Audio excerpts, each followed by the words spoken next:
I want to tell you something real quick before we jump in. A friend of mine called me in the middle of a speaking tour that I was doing in Europe and said, Eric, you need to come to Poland. There's a big marketing conference and they need you to come and speak as a favor. And I said, I'm on a tour. I don't have any time at all. And they said, well, do you have any days off? And I said, well, I have one day off just to recharge my batteries, but I'm speaking every single day. And they said, well, what's the day off you have? And I said, it's this day. And they go, well, that's the day they want you to come. And I said, no. I said, no, problem. It's a problem. I'm not doing it. And then another friend of mine called me, and he turned out to be doing some consulting work for the same marketing company. And he called me and said, Eric, they really need you to be there. Would you do it as a personal favor to me? So now I have two of my friends asking me to do them a favor to go to this event in Poland. And I'm not interested in doing it, but now two friends have asked me, I agree to do it. So I fly off to Poland. I get to the airport. I get to my hotel, and they tell me that a car is going to come pick me up at my hotel. And when the car picks me up at the hotel, it'll take me to the conference center. I'm supposed to be on stage at 12, and they tell me the car is going to pick me up at 11. That's not ideal. You know, it's not ideal. But look, they're running the show. I do what they tell me. The car comes to pick me up at 11, but they don't send a car, you understand? They don't send like a car. They send a taxi. Now, I'm not snobby. I'm okay to go in a taxi. The trouble is that the taxi, when we get there, doesn't know where to take me.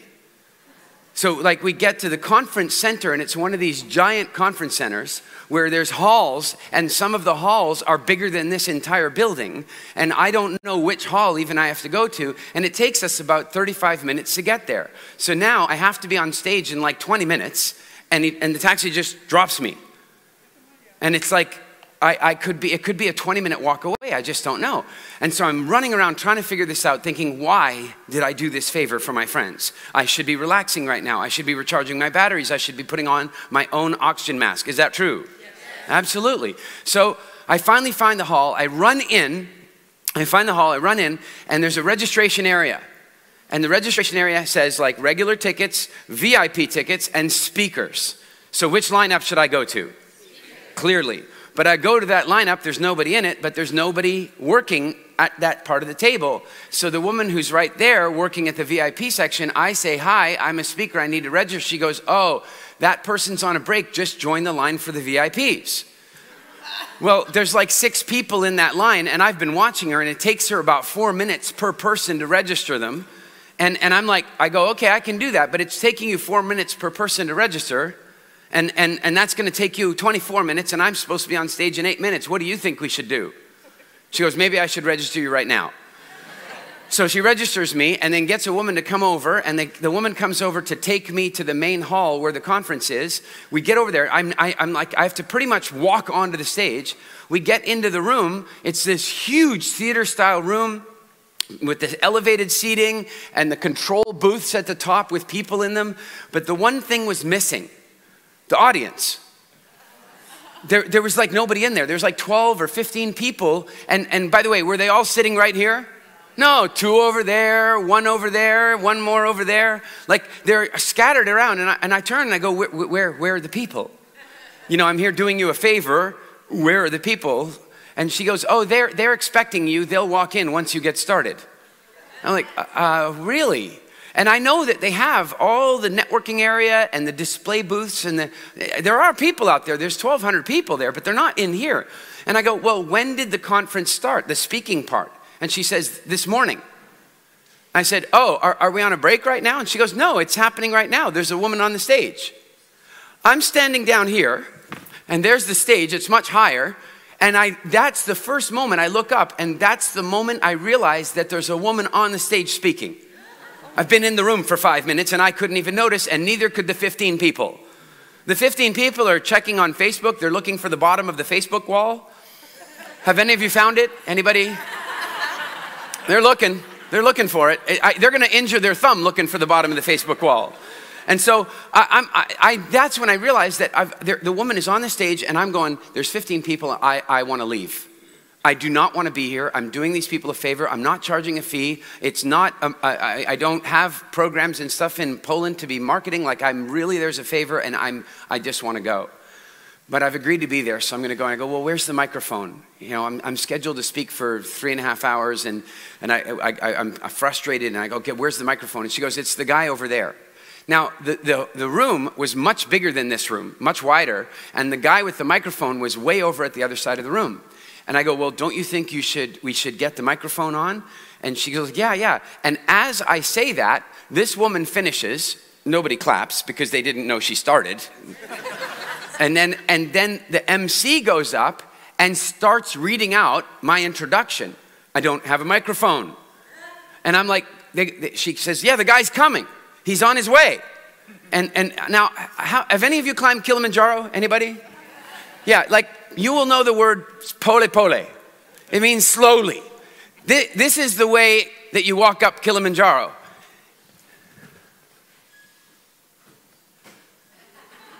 And this is the way the microphone guy is walking.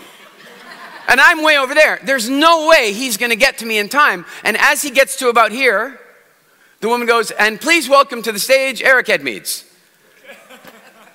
Nobody claps because they couldn't barely hear her. And I have no microphone, so I have to grab the handheld microphone, jump up on the stage, and I walk out, and I look around the audience, and I cannot believe I'm here. For the first time in my speaking career, I am dreading being on stage. I don't want to be there. I just want to go to my hotel room, have a nice bath, relax, read a book, not be here.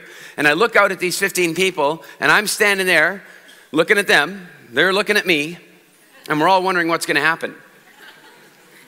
And I suddenly think to myself, what would I do if one of my clients, one of my students asked me what to do in this situation? Like, what if one of my students was on the stage, they took out their phone, and they go, Eric, I'm on stage, and this is everything that's happened, and I don't know what to do right now. And I would know exactly what to do. I go, I know what I'd tell them to do, but I'm not doing it. I'm not doing it. And then I thought, oh God, that's not who I am as a teacher. I really try to practice what I preach. So if I think they should do it, I'm going to have to do it. And I stop and I go, all right, guys. By the way, a handheld microphone. How much does one of those things weigh? It depends on how long you have to hold it for. 3.5 hours, the thing gets pretty heavy. So I'm starting, I can't believe this. And I go, all right. I think that in order for me to help you, I'm going to have to prove to you that I know something about marketing. You came here to learn about marketing, and there's nobody in the room. That doesn't say good things about me, does it? Do I have their attention at this point? Yeah, they're kind of going, wow, that's an interesting thing to say. And I go, and I think the only way that I'm going to be able to get you to hear the important information that I have for you today is if I can get this room full of people. If I can get this room full of people, then you'll probably pay attention for the whole 3.5 hours. Isn't that true? And now, are they intrigued now? So I'm like, so I'm going to do that, and you're going to help me. And they're like, what? And I said, this is what's going to happen. In a moment, I'm going to count. I'm going to count down from 3. And when I get to 1, you're all going to jump up. By this point, there's now about 25 people in 1,200 seats. And I go, I'm going to count from 3 down to 1. And when I get to 1, you're all going to jump up, and you're all going to clap and laugh and scream really loudly. And then the people will come in. And here's the thing. I know some of you are thinking, I'm not doing that. And the reason you're thinking, I'm not doing that, is that you think you're going to look stupid. But the problem is, the other 14, 15, 20, whatever, the other people are going to do it. So when you don't do it, you're going to look stupid. Are you ready? I said. They said yes. And I said, all right. Now, the reason I'm telling you this is there's some people out there that think that the phone call they're on right now, they think that the conversation they're having about the Guns N' Roses concert is more important than what's happening in this room, and I'm telling you that it's not. And so when I count down from 3 to 1, we're going to do the exact same thing. Does that sound good? Yeah. All right. I walked up in front, and I said, let's do it. 3, 2, 1, go! Oh my God, that's incredible! Oh, it's so funny! You guys, that's amazing! Holy cow, I can't believe it! I don't even know what to think of it! That's so amazing!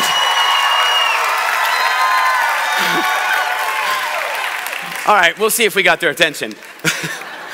So are you guys ready for some fun? Yeah. Awesome. I am about to share with you one of my favorite things in the whole world to share with you. I have devoted this part of my life to giving people the gifts that I believe are the most valuable in the world.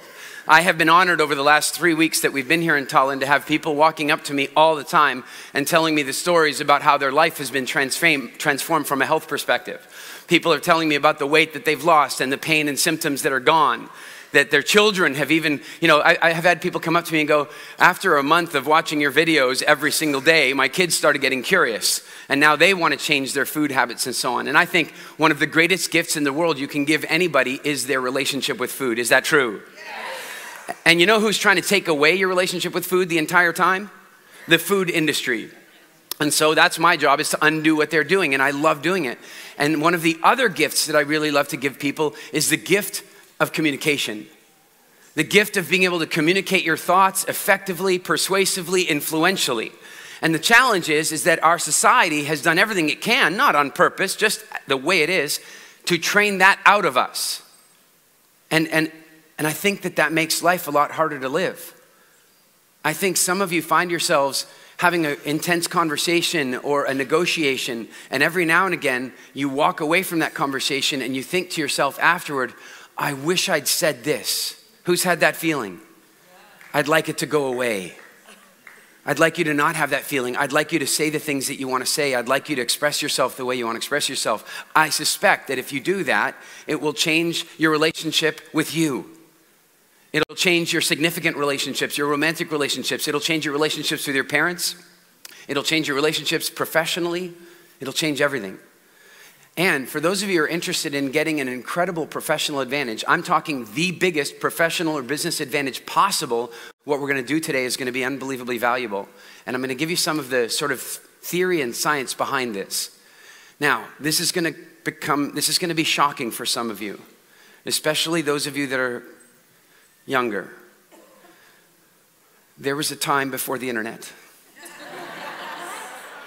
I know. And then this will be even more shocking to some of you that are a little older than that. There was a time before television. Can you imagine, what did families do? They sat around the radio. No kidding, families used to sit around the radio. And so what's really shocking is there was even a time before the radio. And what did families do then? They sat around the fire. They sat around the fire, and I have been privileged to sit around that exact fire. And what I mean by that is that in my research for WildFit, I have had numerous visits with the Hadza Bushmen.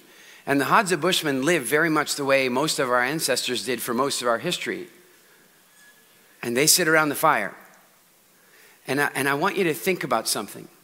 If you're sitting around my fire 100,000 years ago, and I share a story with you, and it's entertaining and it's engaging and it makes you think and maybe it makes you laugh.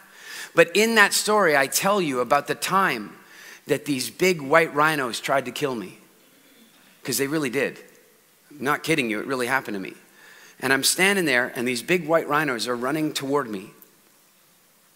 And what I knew about white rhinos is that they don't have good eyesight. In fact, they barely can see. They can smell and they can hear. And so the reason they were running toward me is that they could smell me. And I knew as they were running toward me, and let me tell you something, rhinos are bigger than you think. Have any of you guys been in that cafe with the big white rhino head on the wall? That is to scale. That is what a big male white rhino, that's the size of its head. Then you add the body. And they're way faster than you would think. And when two of them are running toward you, this is basically how it feels in your feet. They're running toward you, and you're doing this. Because they're shaking the ground. What does every inch of my being want to do when they're running toward me? Run. But I know that if I run, they're going to hear my footsteps, and that's going to give them the ability to follow me. And if I let them follow me with those big horns, I'm going to get some interesting piercings. Not good, right? And so instead of running, I stood there and stared them down and waited. And they got about 15 feet from me and they stopped. And they turned around and walked back into the bush. And then they got curious again when the wind shifted directly. They came running again at me. And then they got about 10 feet, 3 meters. And then they stopped again. And they walked away. If I had run, I would be dead today. Or certainly I would have interesting piercings one way or the other. And so Imagine that we're sitting around the fire and I share that story with you. And a week later, you're off in the bush picking berries, doing whatever you want to be doing, and 2 white rhinos come running at you. And you suddenly remember, oh my God, I'm supposed to just stand still. And you stand still, and it saves your life. Whose fire do you want to sit around for the rest of your life? Do you understand? This is why we have this thing called the stage effect. For millions of years, your survival and your ability to thrive was completely dependent upon the stories being told around your campfire. It was the most valuable thing there was. Nothing could be more valuable than you sitting around the fire and hearing the stories. And you started listening to these stories when you were 2 and 3 years old. And by the way, can 2-year-olds understand even though they can't speak? Can they understand? Everything. They understand everything. The other day, I've got my little girl here in Tallinn with me and my little boy who's not so little. My boy is 20 years old and my little girl's 2 years old. And so they don't get to spend much time with each other. And so they're hanging out. And I go to Zoe, I go, Zoe, do you love Daniel? And she goes, and I go, Daniel's your brother. And she goes, and I go, that means Daniel, that I'm Daniel's daddy too. And she goes, she understands it all. And so we're sitting around the fire listening to these stories, and they are making it possible for us to survive the most difficult circumstances. And they're making it possible for us to thrive in the most difficult circumstances. And so our DNA loves stories. That's why Hollywood will spend $200 million making it. Do you understand that? Think about that. They will spend $200 million creating a story, and they won't begin to see any revenue on that story until after the $200 million is spent. It's risky, but they know that we like stories. We like stories because it is the primary operating system of the body. And once you begin to recognize that stories are the best way to write information in, then you can look at history and recognize that it's completely true. Every great revolution, whether it's a political revolution, a war uprising, a technological revolution, has been preceded by great speeches and great oration. I remember reading that President Roosevelt was trying to pass some legislation through the US Congress, and none of the congressmen would vote for this because it had to do with changing their lives. It was legislation about congressmen, and they didn't want to change it. And he was getting nowhere. And then he recognized that the world had changed and he could speak directly to the people. Radio, town halls. And so he started doing that. He started giving speeches. And do you know what's amazing is when they put that legislation in front of Congress, it passed with only 3 dissenting votes because he'd gone directly to the people. Speaking is one of the most powerful things we can create in the world. And by the way, can powerful things be used for both good and bad? Adolf Hitler gave 8,000 speeches. He knew exactly what he was doing. He wrote in his book, Mein Kampf, many years before World War II, he wrote in that book, essentially, that the microphone was more powerful than the pen, that speaking was more powerful than writing. That if you really wanted to stimulate people, if you really wanted to change their hearts and minds, you did it with great stories, you did it with great speeches. Speaking is one of the most powerful forces there is in our society. It creates an advantage in business and your professional life that is far past any other advantage. Here, let's test out a few things. Are you aware that in American corporate world, and I imagine this is probably fairly consistent in the westernized, civilized corporate world, in the American corporate world, people make slightly more money for each inch they are taller. Did you know that? They actually make slightly more money. They're more inclined to get the promotion. They're more inclined to make the sale, slightly more taller. And then, by the way, is there a gender pay gap issue? Yes. And so there are all kinds of little tweaks in our society that are little optimizations. The gender pay gap, how big is that these days, they say? They say it's about 10%. It's about 10%. But if you remove the fact that, for example, it came out, do you guys know that Uber pays male drivers more than they pay female drivers? What? Yeah. Okay, this is the way statistics lie. Female drivers choose not to drive as many hours, and they choose not to drive during peak hours, and they choose not to drive in dangerous neighborhoods. And so Uber doesn't pay them any less. Uber pays them exactly the same. They choose to do things differently. Women choose not to take jobs where they die. Men die in the workforce something like 7 times more often than women do. And so when you remove all that stuff, the gender pay gap closes a little. It's still there, but it closes a little. Does that make sense? But these tiny little professional advantages, that height or maleness or whatever, they're tiny. But the most massive advantage you can give yourself in the corporate world and in the entrepreneur space is to be able to speak. If an inch of extra height can make you 0.01% more income, being a speaker, being comfortable sharing your ideas, being influential in the way you communicate can triple or more your income. It obliterates all other advantages. It is the most powerful thing you can do for your professional life. The problem is, we don't. Because we're afraid. And the crazy part of it is not one of you was born afraid. Not one of you. Now, because I understand this whole fear, what we did before you guys came in here this morning is we took 15 envelopes. 15 envelopes, and we wrote in those envelopes a few words, a couple of questions. Just one envelope, one word, one question, and then we stuck those envelopes under, don't check, we stuck the envelopes underneath the chairs, and don't think we didn't notice the bean bags. We stuck them underneath, and in a minute, when I say go, you're gonna check underneath the chair, underneath the beanbag, and you're gonna see if you got an envelope. If you got an envelope, I want you to check in with what happens in your body, and here's why. Because if you got the envelope, you must not open it. You will simply stand up, you will walk over here, you will come up on the stage. And then I'm gonna have a handheld microphone, and I'm gonna hand you the handheld microphone, and then you're gonna tear the envelope open, and you're going to see the word or the question, and you're gonna speak for 3 minutes about that topic in front of this audience.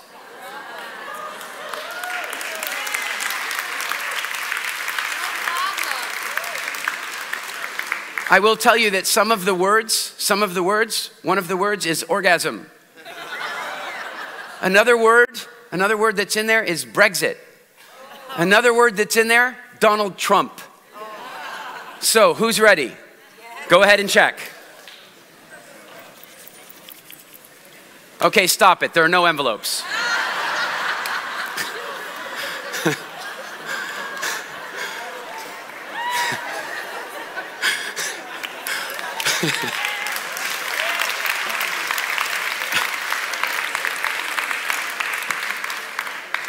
Now, the reason I do that is, did you find an envelope?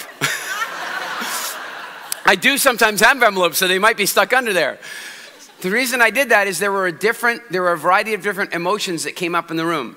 Now, I want a totally honest answer here. Please don't worry about looking good. I want a totally honest answer. There were a few people in this room that were absolutely genuinely excited about this idea. Who were they? Wow, welcome to Mindvalley University. Because it is not like that out in the rest of the world. That was a good 15% of the room. In the rest of the world, in a room of this size, it would be 1 or 2 people. And they would almost always be one of my clients. That's how it is. That's how it is. How many people were like a little excited, but also your stomach was doing a little backflip thing routine, okay? All right? And how many were thinking, I'm not the least bit excited, and I feel like I might actually vomit? Who was in the category? And then how many of you are thinking, please no envelope, I won't do it? Anybody? And then there was a couple of you that thought, if there's an envelope, I'm not pulling it out. I know. And so what I want you to know is that I used to be in the category of that if I was sitting there in that chair and I reached under and I touched an envelope, I would have immediately pulled my hand back and pretended I didn't have an envelope. I kid you not. I was so terrified of public speaking that if you called me on a Friday and you asked me to do a talk, if you called me on Monday and you asked me to do a talk on Friday, I would absolutely have said no. Without question, I don't care what the topic, how big the audience was, I would have said no. And when I said no, I would then have started feeling sick. And I would have continued to feel sick on Tuesday and on Wednesday and on Thursday, and I would have woken up on Friday morning feeling sick, and I said no. I don't even want to think what would happen if I said yes. That's how terrified I was. But you know what's so important about this? Not one person in this room was born afraid of communicating. Not one person in this room was born afraid of public speaking. Nobody. No matter how fearful you are of it today, No matter how nervous you might get about it today, not one person in this room was born afraid of public speaking. Nobody. It's really important for you to understand that. Can you imagine what would happen if a baby came out afraid of public speaking? How would it ever get its diaper changed? How would it get food? What happens is, at first, when babies are born, we are so thrilled by their noises, aren't we? Baby noises. I mean, aren't they incredible? I get home, if I miss Zoe's bedtime, like if I miss it occasionally, I come home and she's already in bed, I want to go wake her up. You can imagine my wife's reaction when I say that. I go, I'm going to go wake, I will never go wake her up. I'm going to go wake her up. No! But you know, in the morning now when she wakes up and immediately she starts talking. And she talks in some strange mix of English and Spanish and now Estonian. And it's beautiful and we love it.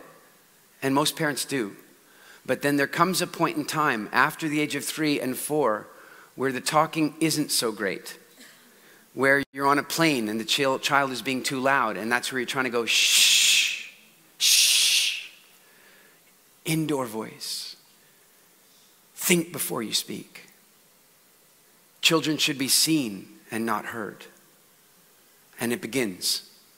And almost every person in this room was subjected to at least some of this stuff when they were a kid. And that's where your apprehension of communicating, that's where your apprehension of speaking came from. Because social conditioning started putting a cocoon around you and started telling you to control yourself, to not be so excited. Is it true? Yes. And then we continue to live with that fear. We continue to live with that. And then it gets even worse because we go to school. And one of the things that teachers forget what it's like to think like a child. They do. Look, guys, when children are born, they have no meanings. They don't know what stuff means. And so their entire job for the rest of their life is to assess meanings. Oh, I have pain in my stomach from hunger, and when I cry, I get fed. Oh, look at that. When I cry, somebody sticks a boob in my mouth. Wait a minute, why did I stop doing that? Anyway. But the fact is that the children make a meaning.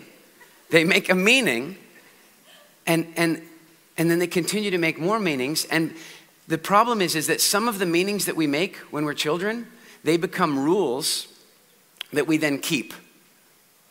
I spoke to the teens on the teen track here at Mindvalley University. I spoke to the teens. I told them a really embarrassing story. I'm going to share it with you.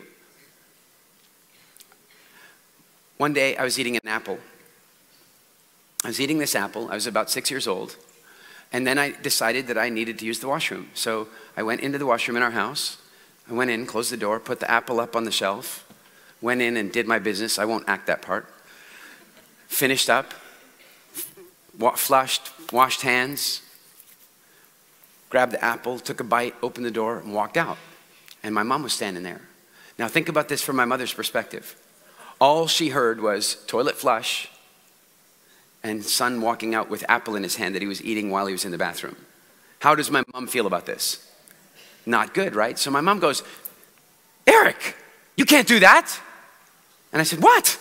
She goes, you can't eat an apple in the bathroom. And I said, why not? She goes, it's dangerous. And then she got distracted and went off and did mom stuff. And I'm sitting there with, it's dangerous. Why is it dangerous? And this was when I was 6, so this was a few years BG, before Google. And so I couldn't like go, why is eating an apple while you go to the toilet dangerous? I couldn't do that. The question was just in my head. And do you remember, like back in the days before you could just ask the universe for the question, like did you ever have that thing where you had a question bouncing around in your head, bouncing around, and it's like the rest of your life kind of got filtered through that question? That's what happened to me. And so I was sitting out with some friends one day and we're at a restaurant and we have the straws, you know, you're drinking out of a straw. And we were doing like kids do, where you block off the top of the straw and you pull the liquid up and then you drop the liquid in, right? It's physics, basic physics. It's fun. And then I was doing it and suddenly I was like, oh, wait. If you block off the bottom of the straw, the liquid won't come out. If you block off the bottom and the top, the liquid won't come out. if you block off the top but you open the bottom, that's the bizarre part, right?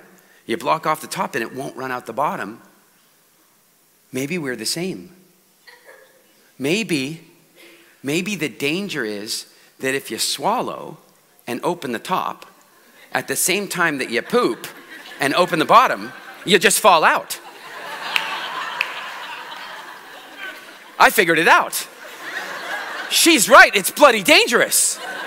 I won't be doing that again. I'm telling you, for months after that, I could be chewing gum, just chewing gum, and I go to the bathroom and go, oh, get rid of that gum.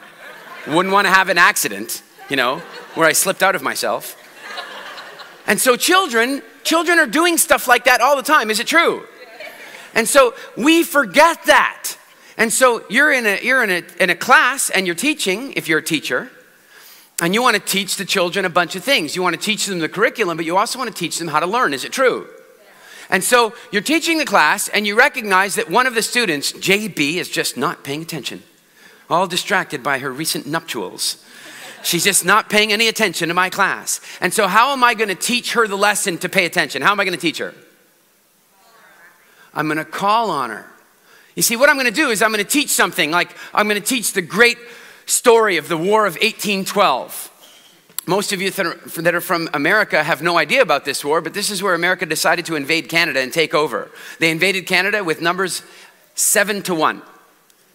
7-1 they invaded Canada. And by the way, Canada burnt the White House. Did you hear Donald Trump talking about this recently? The war did not go so well for the United States, and I could teach you all about how they invaded Canada in the War of 1812. And then at some point during the lesson, I am, as the teacher, going to go, I have some questions. When did the War of 1812 happen?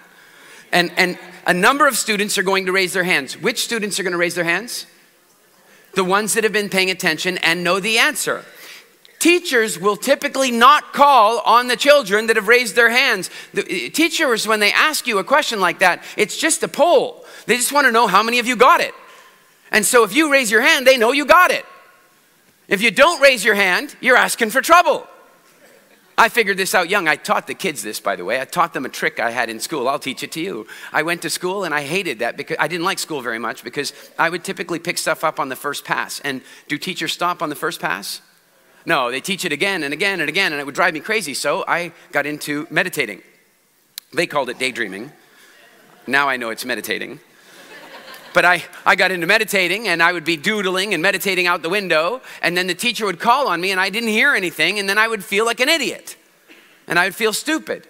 And so I learned that if you do this in September, you can give yourself freedom for the rest of the year. What you do in September is you pretend to meditate. You pretend to daydream. You pretend that you're not paying any attention. You doodle, but you're really listening. And then she goes, what is H2O? And you don't raise your hand. You pretend you're not paying any attention. And then she goes, Eric! And you go, water! You just do that 2 or 3 times in September, you're free for the rest of the year. Free pass.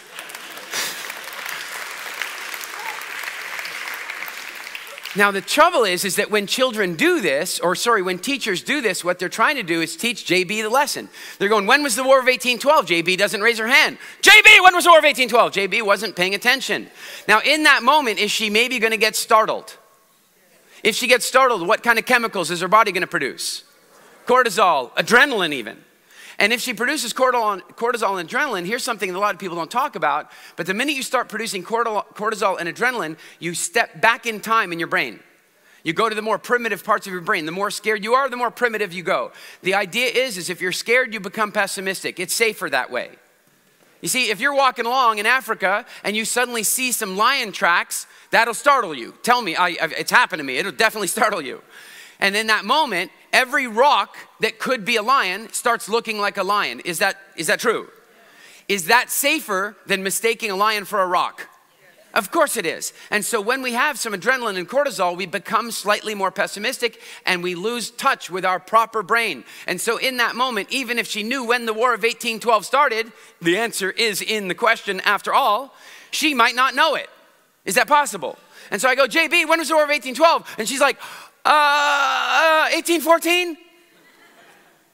And now she's just done something called public speaking in front of one of the most difficult audiences in the world, children. Children are the toughest audience ever. Children are not nice. Come on, I'm not talking about your kids. I'm not talking about my kids. I'm talking about the rest of them. They're not nice. When are JB's classmates going to remember, or when are they going to forget that she made this mistake? When? Never. JB goes off to Palo Alto. She starts the next big .com company. She's a billionaire. She flies to her 25th anniversary, high school anniversary. She arrives in a private jet. Limousine picks her up. She's got all the jewelry and the cool stuff and the great clothes. And she shows up at her reunion and she walks in the door and they go, "Look, guys, it's 1814. Because they're never going to forget. But the real problem is that the teacher intended to teach JB the lesson, pay attention in my class. But the lesson JB got that day was, public speaking is freaking terrifying. And for the rest of her life, maybe, she's nervous every time somebody hands her a microphone. Every time somebody asks her to do a toast or prepare a conversation. And this is what's happened to so many of you as well at various points. I will tell you that I was so terrified that it would make me sick to even think about speaking. But the transition I've gone through over the last 20 years has completely changed my life because of the stage effect. I'm going to share some things with you. When I was 15 years old, I was homeless. And when I say homeless, I should point out that I was living in a place called Edmonton. And it was winter. Now, some of you live in places that you think of as cold, but you've not been to Edmonton. I will tell you that in Edmonton in the wintertime, it is absolutely routine for it to be minus 30 degrees, minus 40 degrees. And for those of you that are Americans that are wondering what that means in Fahrenheit, minus 40 is the same in both. It means fatally cold. And if I look at my life from that starting point, if I look at my life from being a homeless teenager on the streets of Edmonton, Alberta, to the things that I've achieved in my life since, and I'll give you some examples some of you know. I was invited one day to do a tour of the original Industrial Light and Magic movie studios. For those of you who are not familiar with Industrial Light and Magic, it is the special effects shop that George Lucas created to make Star Wars. And one day I was offered a chance to go do a tour of these studios. And when I got there, I found out some interesting things, that George Lucas had sold the studios to some private guys that were running it for about 3 years, and they weren't running it very well. And they were trying to raise money from investors for all kinds of cool movie technology and 3D technology. And I watched one of their investor pitches, and it was atrocious. I mean, it was bad. It was the don't invest in my company presentation. It was terrible. And so I'm sitting down with everybody afterward, and I'm not saying anything because I'm just a friend. I'm just a guest here. And then Gavin, my friend, says, "Eric, what are your thoughts on the way we should do this?" And I'm like, "Gavin, I don't want to offer my thoughts. I'm not from the movie industry. I don't want to do this." I wasn't nervous of public speaking, you see. I just didn't want to crash in on their party. And then they said, "Well, why does, yeah, Eric, what's your opinion?" And I said, "Do you guys really want the truth? Like, do you really want the truth?" And many of you will know this about me. How many of you have been to any of my seminars? Anybody? Am I nice? I'm not nice. And what I mean by that is that you might ask me a question, and the first thing I'm going to ask you is, do you really want to know? And so that's what I said to them, do you really want to know? And they go, yeah, we really want to know. And I said, well, the presentation sucked. I mean, it was bad. It was really bad. And they said, why? And I said, well, because of this, and this, and this, and this. And then at the end of my talk, I braced myself because I basically expected them to kick me out. And they said, we have another group of investors coming in this afternoon. Would you give the presentation? No problem. I thought it was a big problem. What do you even? And I'm not kidding you. 2 hours later, I'm standing on a stage in the George Lucas Theater, 140 seating private theater where THX Sound was debuted. And I'm standing in the theater and there are investors in there and I'm giving the pitch. And then the investors at the end of the pitch, here's what they say. If we invest, will Eric stay and run the company? I'm on a tour. This is a very, you know when you go to the tours and they try to make it really realistic, They've made this one really realistic. In the end, the investors decided not to invest, and I got talking to my friends, and I went to the owners one day, and I said, look, I think you guys are in a lot more trouble than you're letting on, and here's my offer. And I offered to buy the company, and they said no. And so I flew home, and I was living in the Caribbean, in Turks and Caicos, and I flew home, and I got a phone call almost the minute I walked in my front door, and they said, would you come back? And I said, why? And they go, because we want to take your offer. And I ended up buying the studio, and the first thing we did after that was work on Avatar, and then we worked on Pirates of the Caribbean, and Transformers, and Elysium. And then from that company, we started a really cool company that literally built life-saving technology for the US military. We literally saved lives. And that only happened because I had become comfortable with speaking.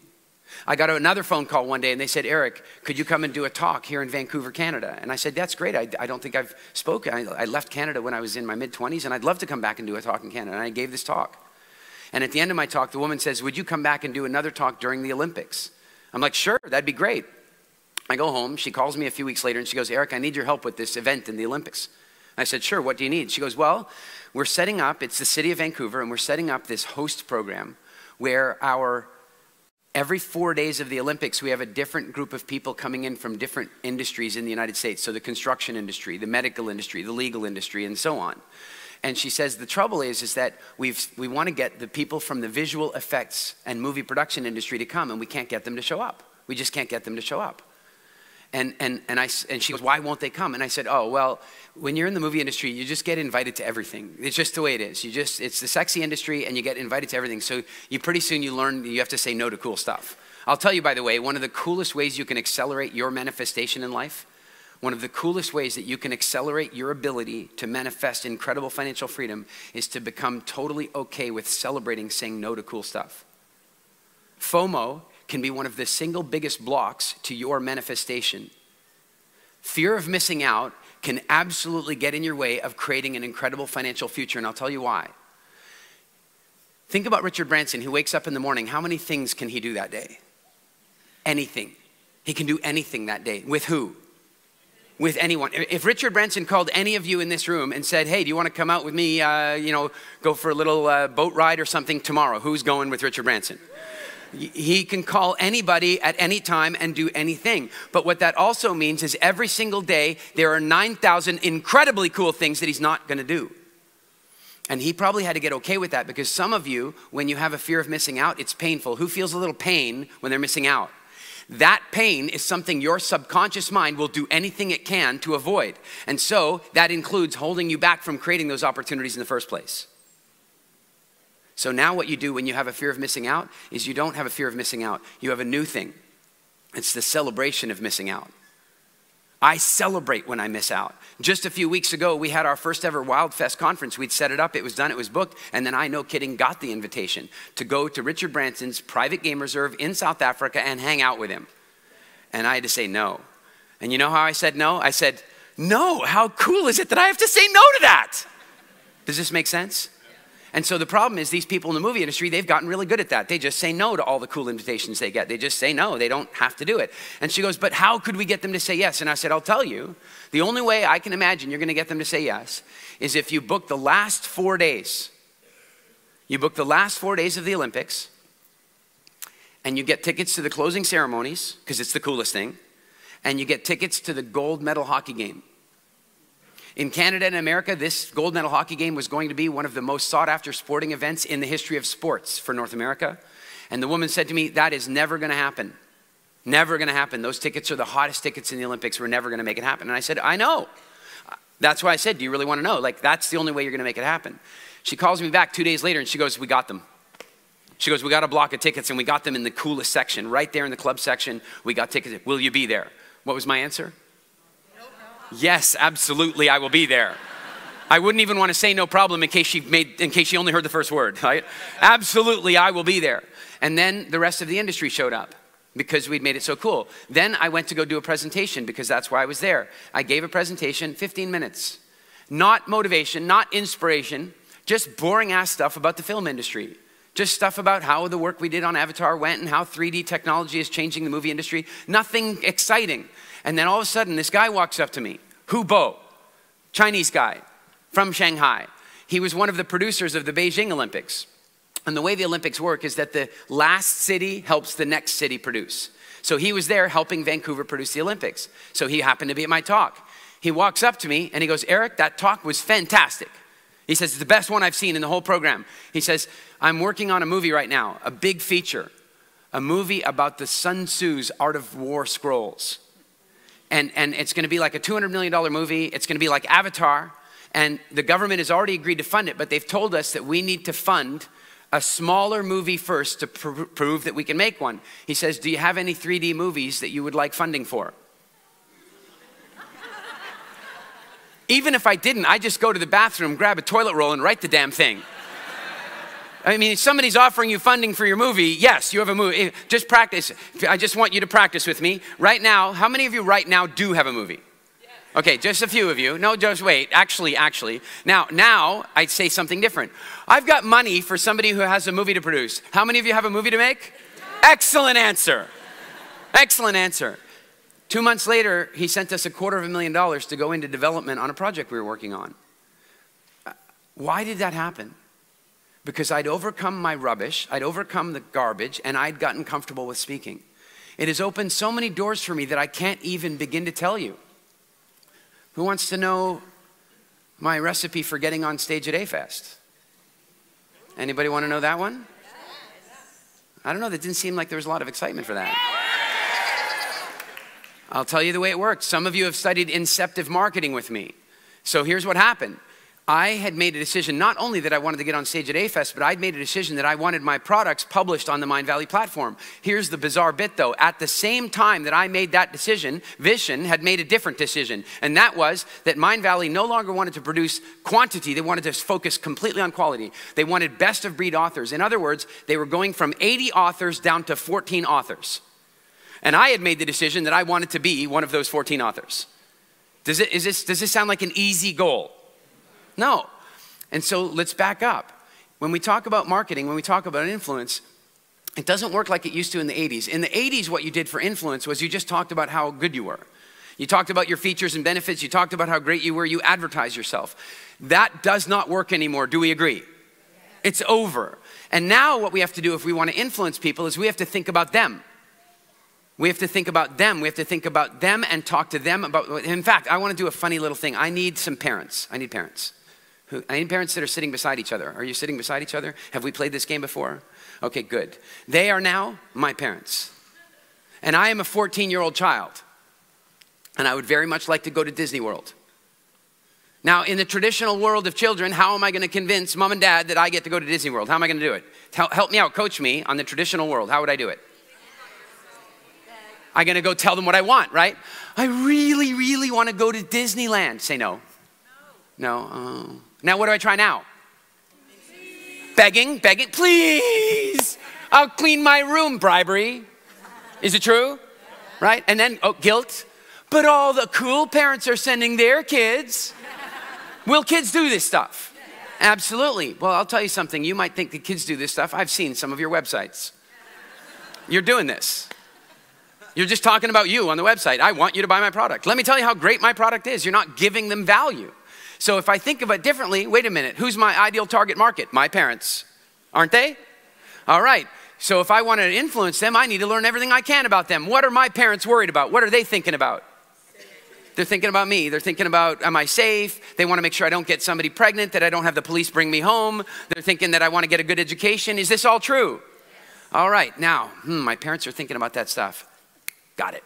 Hey, mom, dad, are you having good breakfast?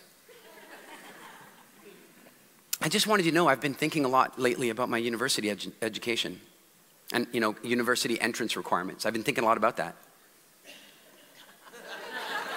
Do I have their attention? Yes. Yeah, one of them is choking now from, what? What? And it turns out, mom and dad, that university, the grades thing, you guys were right. That's really important. I'm going to have to step up on that area because you got to have those grades. You know what else is fascinating though is that it turns out universities aren't interested just in robotic grades. They're interested in interesting kids. They're interested in innovation, activity, involvement, creativity. And so I'm doing everything I can to learn about that because there have been some incredible people out there. Do you guys know who Nikola Tesla is? Incredible. And of course, Thomas Edison, and then you've got George Lucas and Steven Spielberg and Walt Disney and Elon Musk and Richard Branson. I mean, these people are so creative and I'm so excited about them. So right now, I'm doing like a project. I'm doing all the research I can on Walt Disney. You know that when he was broke and he was just making cartoons, and his story is fascinating. So if you have any books or blogs or articles or videos or anything at all about Walt Disney, any way that you can help me learn more about Walt Disney, you just let me know.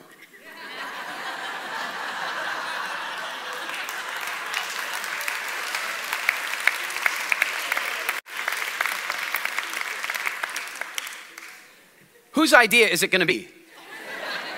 It's going to be their idea. It's going to be their idea. And I think a lot about this because most of us these days are so uncomfortable with communicating that we don't have time to think about our communication before we communicate. Isn't it true? I am a big fan of having really clear strategic objectives before I communicate.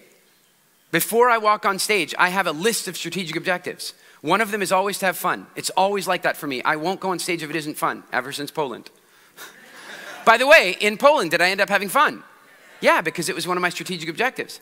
And so one of the problems is that if you're nervous and you're freaked out and you're afraid, it's hard to think strategically, because most people, many people in this room even, if they were told, hey, you have to give a presentation in front of hundreds of people, your biggest strategic objective is survival.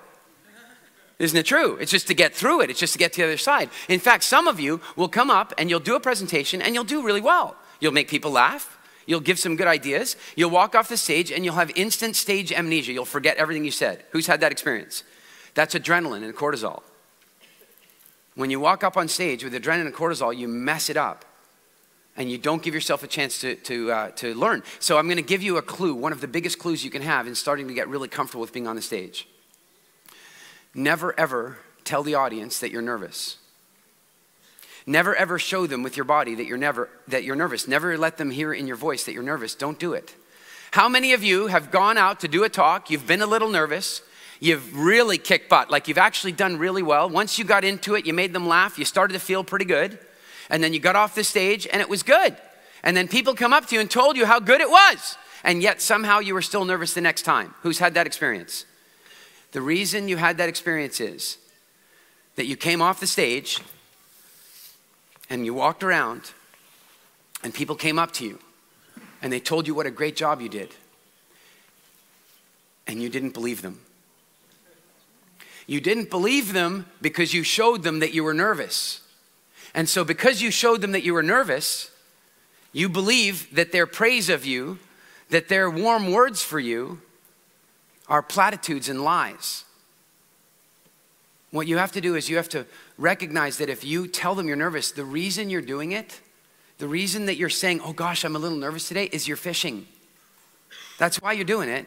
You're fishing because you're afraid you might not do that well. You want to set their expectations lower, and that way they're going to give you better feedback. But the problem is the feedback will only feel good. It's like a drug. That feedback is like snorting a line of cocaine. It'll feel good for a minute and it'll mess up your life. Please never let them see you nervous. I had this woman, Jessica. She came to one of my very first ever speaking academies. She came to the academy, and before she came, by the way, she was so scared that even signing up, her hands were shaking. She was so terrified to be there. And then she did the program and became incredibly comfortable and super proficient at speaking.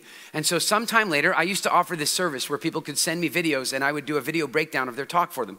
And so I did that for her. She sent me one of her videos and I'm watching the video and she rocked it. She did this incredible talk on mindfulness.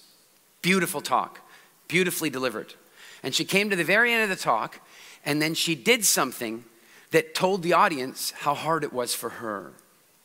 How nervous she was. It was subtle.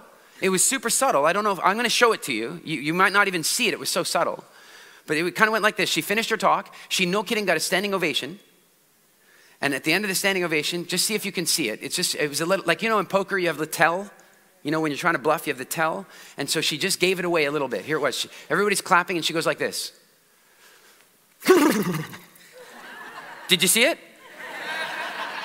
I couldn't believe it. I'm watching the video going, no, you did this perfect talk. And if she just held on, if she just stood there and accepted the applause, then when the people came up and told her how much ass she kicked, how well she did, she would have believed them. But just that one stupid little thing, she won't believe any of them. No. You cannot show them you're nervous. If you walk on stage acting, at least, if you're not, acting confident, telling them you're confident and not communicating your fear, you will believe the feedback you get and you will feel slightly better for the next talk. And then you'll do your next talk and you will believe the feedback you get and you will feel slightly better by the next talk. 5 talks later, you will not be nervous anymore. You will let it go. Does this sound sensible to you? I went to speak at my very first A-Fest event, coming back to my strategy on how to get there. The ideal target market in my case was who? Vision. And so I ended up at a conference where Vision was.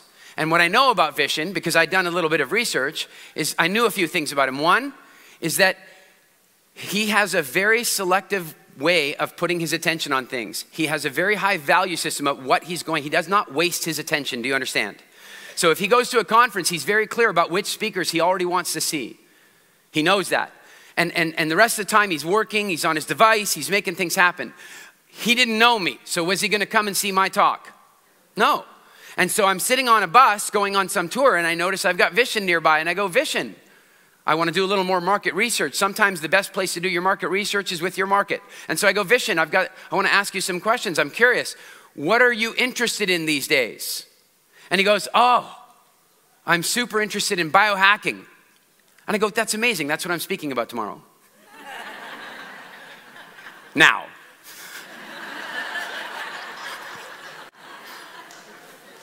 Know your ideal target market and then give them what they want.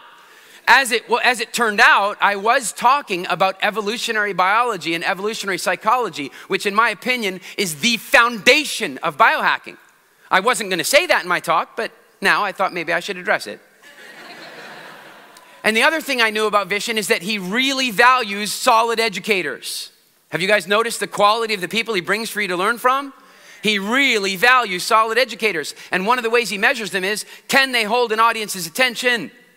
Can they give information in a way that the audience is actually going to learn and actually going to change? And so I knew that if I could get him to come in the room, that I needed to deliver like that. And so there he was in the room. And so I gave the talk that he needed to see. He walked up to me immediately and he goes, Eric, you got to come speak at A-Fest. Mission accomplished. Step 1 of mission accomplished. By the way, I wasn't doing a lot of speaking back then, and I said, what month is it in? And he told me the month. And I said, yes, because I didn't have anything in my calendar. I was like, yeah, okay, I'd do it. And then another guy, because I had done so well, walked up to me, Colin, and he goes, Eric, can you speak at our conference in Vancouver? And I'm like, what month is it? Same month. I'm like, yeah, what are the odds that, yeah, I'll be there. Same weekend. One event's in Vancouver, Canada, and the other one's in Mykonos, Greece. So, close.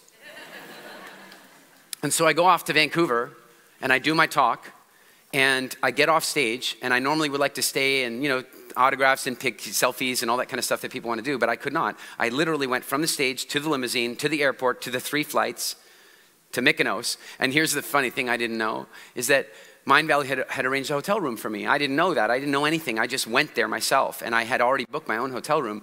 The problem is when I didn't check into my hotel room, they're like, where the hell is Eric? And so the next morning I woke up in my hotel room and I walked over to the conference center and I knew I had to be on stage in about an hour, and I went there to go and look at the stage and do all my stuff. And Mia, some of you will be familiar with Mia. Is Mia fantastic and amazing? Yeah. Absolutely she is. And she and I had never really met before. Well, that's not true. About 2 weeks earlier we had met on Skype. She goes, Eric, the A-Fest schedule was full before Vision invited you. She goes, what are you planning to speak about? And I go, well, I imagine Vision wants me to talk about WildFit, I think. And she goes, well, we already have Dave Asprey. We've got JJ Furgen. We've got Mark Hyman. We do not need another diet talk. You cannot talk about diet. And I'm like, I have no idea what to do now. And so, what did I say to her, by the way, when she said this to me? No problem. And then I got there and I got a hold of her on FaceTime. And she goes, oh my God, Eric, oh my God, you didn't check into the hotel and we didn't know where you were and we're freaking out. And I said, Mia, everything's fine. It's no problem, I'm here. And then I walked out and she immediately calmed down. She came out and met me in the lobby and she said that it was just so amazing because so many times speakers are frenetic and nervous before they walk on the stage. Is it true? Yeah. And in my case, I was like, I was just so laid back. She's like, you're on stage soon, right? And I go, yeah. And she goes, don't you have to do that nervous thing that people do? I go, no. She goes, oh, do you do it like right before you go on stage then? I go, no, I just don't do that. I don't like that. I don't enjoy it. So I don't do that. We don't go there. And she's like, okay. And so then I walked out on stage and I did a talk. And that night, we were all at dinner. I was out at dinner, and Vishen was there, Christina was there, a bunch of the speakers were there. And Vishen walks up to me, and he says, the tribe so enjoyed your talk. Would you do another one for us? Now, I need to back up for a moment. I don't do 20-minute talks. I just don't. I just don't do that. I just don't do that. Do you know why I don't do it? If you would like me to come and speak in your company, and you want me to speak for, 8 hours, do you know how much time I have to prepare for that? I don't. I just show up and I'll speak for the 8 hours. I mean, yeah, I'll do a little preparation on what your company wants, but I don't have to prepare for a talk like that. If you want me to come on stage and speak for 3 hours, I'll prep for half an hour or to an hour max. But if you want me to talk for 20 minutes, I need a month. Because I have to choose the words so carefully. I have to choose the rhythm so carefully. I don't have leeway. So people have come and asked me, oh, come and do a TED Talk, come and do it. Nope. 18 minutes. No, I won't do that. I just won't do it. But in this case, remember, I had a strategic objective to get published on Mindvalley. And so in order for me to get published on Mindvalley, I knew step one was get myself on the AFES stage. And when Vishen said, come and speak, I didn't even ask how long it was. I found out it was 20 minutes. And I'm like, no problem. And so I did my first talk in 20 minutes. First time I ever spoke for 20 minutes. And Vishen comes up to me afterward at dinner, and he says, Eric, the tribe loved your talk so much. Would you do another one tomorrow? For 20 minutes. Sure, I have a month between now and tomorrow to prepare. And then I said to him, what would you like the talk to be about? Because he knows me a little at this point. He knows about my interest in business and entrepreneurship. He knows that I'm interested in health and nutrition. He knows that I'm interested in evolutionary biology. I'm a curious guy. And what's interesting is, I have this friend, David Wood, and when you go out to a meal in a restaurant with him, this is so cool, he won't order. The waiter comes over, and the waiter says, what would you like? And he goes, anything. You decide. Surprise me. How brave is that? In America. I mean, that could be lethal, really. But the fact is, he does it. He goes, bring me anything. And you know what's really amazing is if the restaurant's not too full, almost every time I've been out with him, they've brought him something that wasn't on the menu. Because the chef is bored silly with cooking the same crap. Chefs did not go into being chefs to cook the same stuff every day. They're creative people. And so when he says, I'll take anything, the chef is back there going, cooking the same thing all the time. And the guy says, hey, we got a joker back here. He says he wants you to make anything for him. Pick something off the menu. And the guy goes, forget the menu. I get to be creative. And he does something creative, and then they send the creative dish out, and then we're sitting there, and David gets his creative meal, which somehow looks better, smells better, tastes better than everything on the menu, every time. And then you know what? Almost every time the chef comes out and greets us at the table in his hat, the whole deal, and he says, I want to know how the meal was. Is that a rich experience? It really is. And I think our whole job in our lives is really to have rich experiences. And I love the way he did that. And so when I said to Vishen, what would you like me to speak about? Vishen says this to me, I kid you not.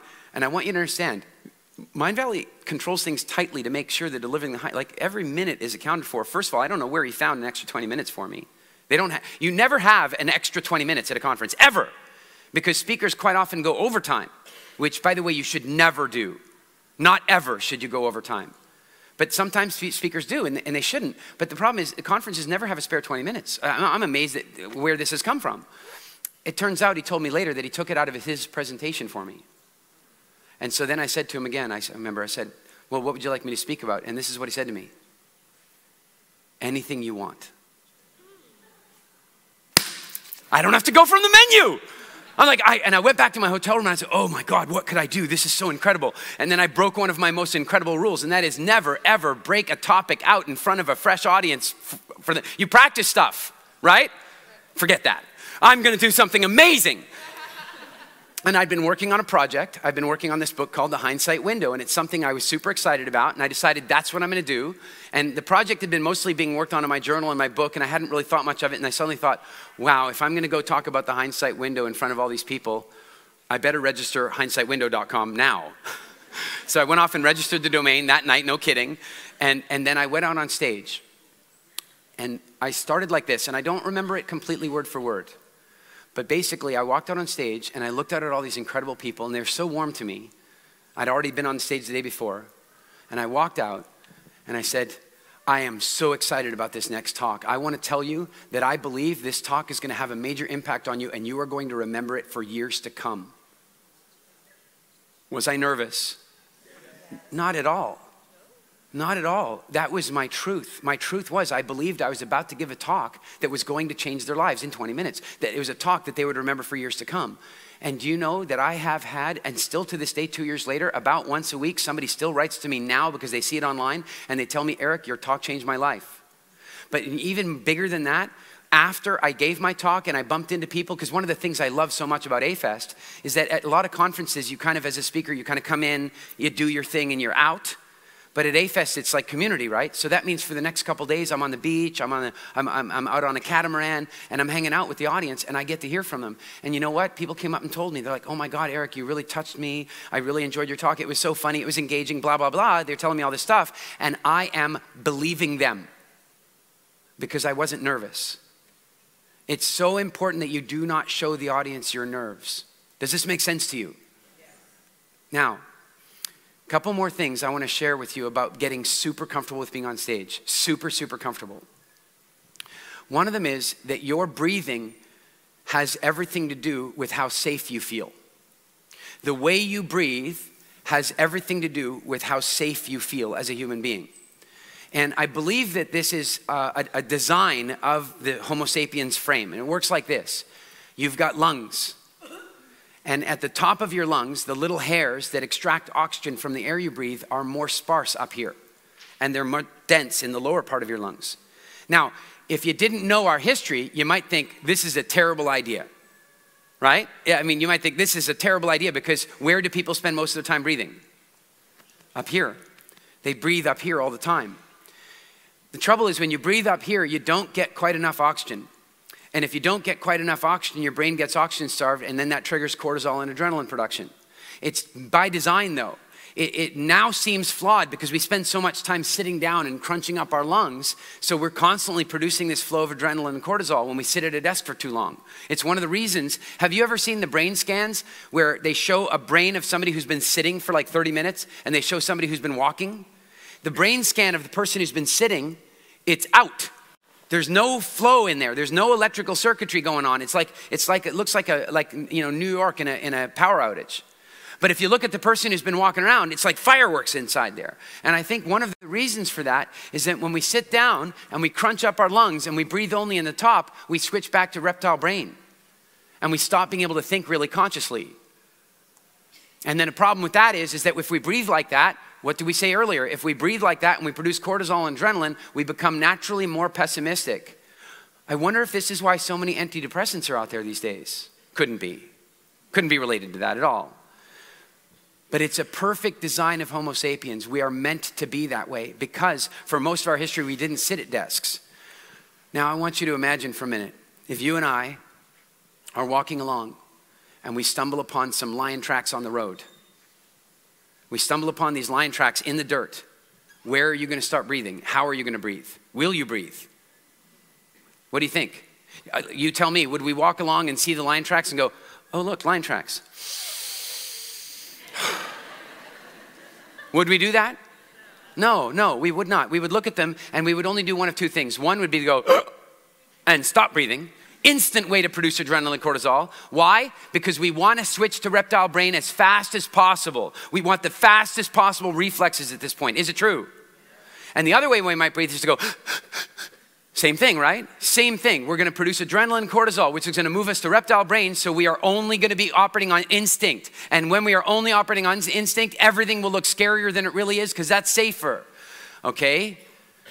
That was perfect for most of our history. But you know what it's not perfect for? The person who's about to walk on stage and give their presentation, because I've seen them. I'm talking professional grade, world famous speakers. They're standing off on the side over here and they're going, I'm going to do my presentation. And they do this.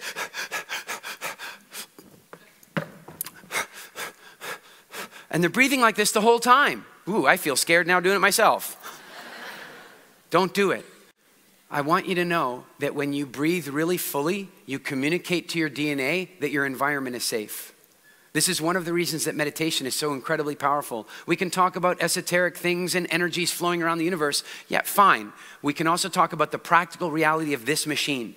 And this machine likes it when you breathe fully, because in nature, the only time you would ever breathe fully is when there was nothing around to threaten you. Does this make sense? And so before you walk on the stage, while you're preparing for your talk, you breathe fully.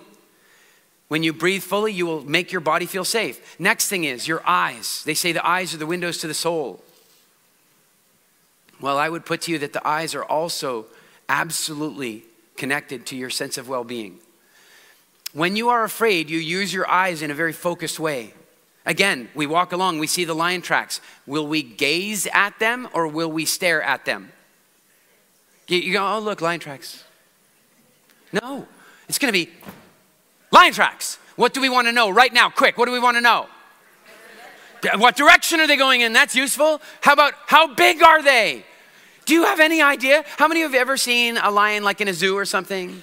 They're bigger with no glass. How many of you seen a lion from a 4x4 in Africa? Aren't they bigger in the 4? How many of you have seen a lion walking along? Few of you, hey? You're just walking. You're walking, and there's a lion there. Your DNA knows what a lion is. Quite a few of your ancestors were digested by lions. So your DNA knows. And so you look at that lion print, you want to know how fast, what direction is it going in? How big is the lion? How many lions are in the pride? Do they have cubs with them? And by the way, most importantly of all, how fresh are they? And by the way, in case this happens to you, because you know it might, if you see the lion tracks, if you want to know how fresh they are, you just do this. And then if sand trickles in, then they're within 15 minutes. And at that point, your eyes are not going to gaze at either. They're not going to gaze in. Oh, look, the lions are going that way. Oh, cool. Your eyes are going to go, zoom, zoom, zoom, zoom, zoom. And they're going to look for everything. Well, guess what? When people make themselves nervous, they start doing that with the audience. And they start looking around like this super fast and focusing in on stuff. And they make themselves afraid. I want to share with you a really powerful distinction. Do emotions affect our body? Does our body affect our emotions? It's a feedback loop, isn't it? You know, it's like Tony Robbins. He says, if you want to, how fast can you change the way you feel? In a heartbeat, right? Change your physiology. If you want to create massive action in your life, change your physiology now. Level 1000. That feels pretty good, by the way. He's not wrong. The fact of the matter is that if we look at somebody, we can roughly tell what emotion they're experiencing based on their body. Is it true? But tell me the difference. I mean, if I see there's a depressed person over here, you'll tell me shoulders are slumped, face is slack, right? If I tell you there's an angry person over here, shoulders are tense, fists are clenched, face is clenched. But if I tell you that we have two people here, one of them's excited and the other one's nervous, tell me the difference. What's the difference? There isn't really. Do they both have sweaty palms? Are they both breathing up here? Are they both vibrating inside? Yeah, there's no actual difference. They're the same emotion. They are actually exactly the same emotion. I will put to you that excitement is simply nervousness about something cool. Right? And nervousness is just excitement about something scary. That's it. And so what that means is the person over here getting ready to come on the stage, if they're creating movies and pictures that are scary, then they're going to be nervous. If they're creating pictures and movies about how cool the whole thing's going to be, then they're going to get excited. Does this make sense to you? Yes. So when we combine all this together and we recognize that in order for us to feel really good, we want to breathe fully. And I want to share a distinction with you about this. I share this every now and again, and it's a little controversial. Are you guys okay with a little controversy? I want to suggest to you that, and some of you may have seen me say this, I think there's a YouTube video that Mindvalley published where I said this, so some of you it won't be a new idea. Maybe you heard it from somebody else too. But I want to put to you that I don't think cigarettes are addictive, chemically. So there are two types of addiction, right? How many of you have ever found yourself addicted to a video game? I want to know, where are all the Candy Crush people? Yeah, my wife and I, we almost had to call the divorce lawyer Candy Crush. So can a video game be addictive? Yeah. But that's not an external chemical addiction. That's an emotional addiction or an internal chemical addiction. So when you stop playing Candy Crush, what happens to you? Your husband loves you again. No. He never stopped loving you. He likes you again. But when you stop playing a video game, nothing happens inside you. It's true. You don't vomit. You don't get a headache. When you stop drinking coffee, and you've been drinking coffee for all your life, what might happen to your body? Headaches, and in extreme cases, heroin-like withdrawal symptoms, including fever, shaking, vomiting, temperature. It's incredible. And if somebody quits heroin, there are the symptoms. If somebody quits cocaine, there are the symptoms. If somebody is addicted to alcohol and they quit drinking alcohol, it's called the DTs, and it's the same thing. When somebody quits smoking, what happens? Nothing. Nothing. They don't get a headache. They don't vomit. They have an oral and a finger fixation, just like a child does when you take their dummy away. The next time you see an adult with a cigarette or an e-cigarette, I want you to create a picture in your head of what it really is. It's them walking along like little Jessica Simpson. Or no, the other one. Jessica, the little one, right? This is an adult with a cigarette or an it's this. That's all it is. They're just doing it because it feels good. Like they may as well switch to a dummy. But the one problem is the dummy won't solve the real addiction for them. The real addiction they have is to deep breathing. That's the addiction they have. The addiction they have is to taking a nice deep breath. There are some other things like personal significance, like, damn right I'll do this no matter what anybody says. Then they feel important. By the way, it might kill you. There's some adventure. But the biggest thing that they're really addicted to is the deep breath. Because when you take a big lung-filled deep breath of air, your body knows that the environment is safe. You would not take that big lung-fill of air if there was a lion or a hyena or a snake or a spider or a lawyer. You wouldn't take that big lungful of air. And so what happens, come on, grab a cigarette with me. Put whatever in it you want, but grab a cigarette. All right, and then just act it out with me. We light it, and then watch me first. You light it, and you go, and you go like this. You go.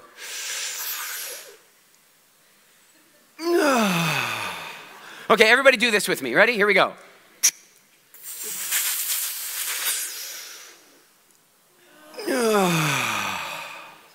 No wonder they do that after sex. I mean, doesn't that feel good? Breathing like that will make you feel calm. So what I want you to think about is anytime you need to go on stage, there are a bunch of things that are going to make you feel better. Breathing deeply, using your eyes in a soft, gazing way. When a bushman is sitting in Africa making stone tools or carving an arrow, he's gazing out at the horizon and then looking down and gazing out. If there was a threat, he would stare. If he's relaxed, he will gaze. So we breathe deeply. We gaze. We see it coming out beautifully. We never let the audience see us nervous. And the last thing that is so important is we start the talk with a predictable laugh. How many of you have ever done a talk and the minute you got the audience to laugh the first time, you instantly felt better? Who's had that experience? So why not? And many of us have had the experience by accident. But what if we did it on purpose? My friend Jack Canfield, do you know what he does? He's so funny. What he'll do before he goes on stage is he'll have slides of all the funniest comics he's seen for the last couple of months. And he just plays the slides and everybody starts laughing. He didn't even have to say a word yet. But he feels good, they feel good. What a great warm-up act. I saw Eddie Izzard. Eddie Izzard, the comedian, he created the first ever public Twitter wall that I saw at an event. He put this huge screen up with the Twitter feed so the audience could write to him on Twitter. And they put it publicly. And it was hilarious, the things people wrote. The audience had tears down their face. The audience was the opening act. He found a way to make them laugh. And so what I want to suggest to you is that the last piece for you is to be predictable in that first bit. Know exactly what you're going to say so that you can create a predictive response from the audience in the first 30 seconds. Does that make sense?